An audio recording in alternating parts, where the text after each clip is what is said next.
انہوں نے خانہ کعبہ کے اندر ایسا کیا جرم کیا تھا جس کی وجہ سے اللہ نے انہیں ایسا خوفناک عذاب دیا جو آنے والوں کے لیے عبرت کی نشان بن گئی۔ عربوں کا ایک مشہور بت جو صفا و مروہ پہاڑیوں پر پوجا جاتا تھا، یہ وہ بت تھے جسے لوگوں نے اپنے ہاتھوں سے نہیں تراشے تھے، بلکہ یہ جیتے جاگتے حقیقی انسان تھے۔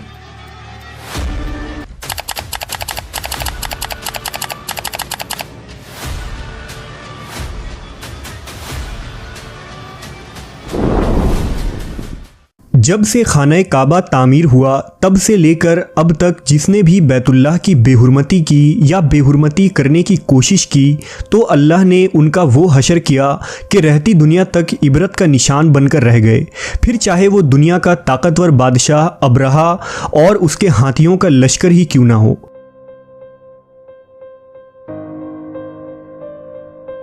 اس کے علاوہ تاریخ میں کئی ایسے واقعات ملتے ہیں کہ جنہوں نے کعبہ شریف کی بے حرمتی کی اور ان کو اللہ نے دردناک عذاب دے کر تباہ کر دیا۔ اس کی ایک مثال اساف و نائلہ ہے۔ اساف بن یالا اور نائلہ بنت زید دراصل قبیلہ بنی جرہم کے ایک مرد و زن تھے۔ نائلہ ایک خوبصورت اور حسین لڑکی تھی جو اپنے قبیلہ میں یمن کے کسی علاقے میں رہا کرتی تھی۔ یہ خوبصورت حسینہ قبیلہ بنی جرہم میں اپنے حسن کی نمائش کیا کرتی تھی۔ وہ فحش لباس پہن کر گھر سے نکلتی تھی اور قبیلہ کے نوجوان اس کے پیچھے پیچھے چلتے تھے۔ ہر کوئی اس سے تعلقات کا خواہش مند تھا۔ انہی لوگوں میں قبیلے کے سردار کا بیٹا بھی شامل تھا جس کا نام اساف بن یالا تھا۔ اساف اور نائلہ آپس میں محبت کر بیٹھے اور یہ محبت بہت ہی جلد خباثت میں بدل گئی۔ انہوں نے آپس میں ناجائز تعلقات قائم کر لیے اور جب کبھی موقع ملتا تو دونوں زنا میں مشغول ہو جاتے۔ اس طرح یہ سلسلہ یوں ہی چلتا رہا۔ جب ان کے گھر والوں کو اس کا علم ہوا تو وہ ان کے خلاف ہو گئے، جس وجہ سے ان کے ملنے پر پابندی لگا دی گئی۔ ایک دفعہ کا واقعہ ہے کہ بنی جرہم کا ایک قافلہ حج کرنے کے لیے مکہ کے لیے روانہ ہوا تو یہ دونوں بھی اس قافلے کے ساتھ حج کے لیے چل دیے۔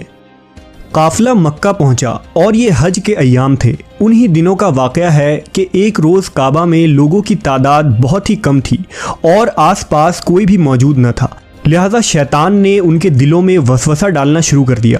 وہ دونوں خانہ کعبہ میں داخل ہو گئے اور اس تنہائی کے عالم میں زنا کرنے لگے۔ ان کے اس خباثت اور کعبہ کی بے حرمتی پر زمین اور آسمان کانپ اٹھا۔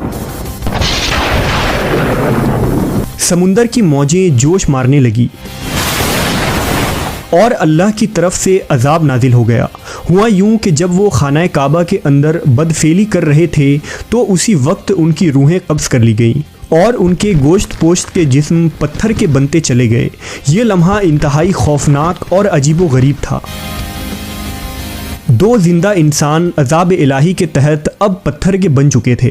کچھ دیر بعد جب بنی جرہم کے لوگ کعبہ کے قریب آئے اور بیت اللہ کے دروازے کو کھولا تو دونوں بدبخت برہنہ حالت میں پتھر بنے کھڑے تھے۔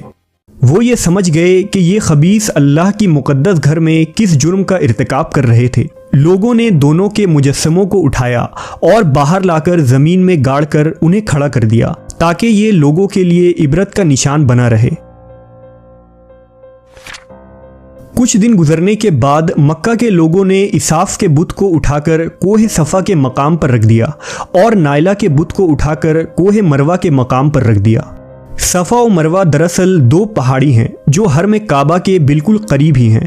انہی دو پہاڑیوں پر چڑھ کر اور چکر لگا کر بی بی ہاجرہ علیہ السلام نے اس وقت پانی کی تلاش کی تھی جب حضرت اسماعیل علیہ السلام شیر خوار بچے تھے اور پیاس کی شدت سے بے قرار ہو گئے تھے۔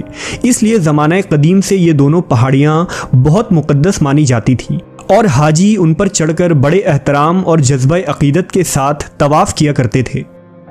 جب اساف اور نائلہ کے بت کو صفا اور مروہ پر رکھا گیا تو ان کی سزا یہ تجویز کی گئی کہ جو شخص بھی صفا و مروہ پر جائے وہ ان دونوں بتوں کو ایک ایک جوتا مارے۔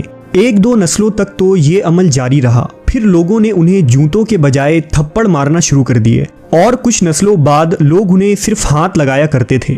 اس طرح وقت گزرنے کے ساتھ لوگوں نے ان سے عبرت حاصل کرنا کم اور ان کی تعظیم زیادہ کرنے لگے۔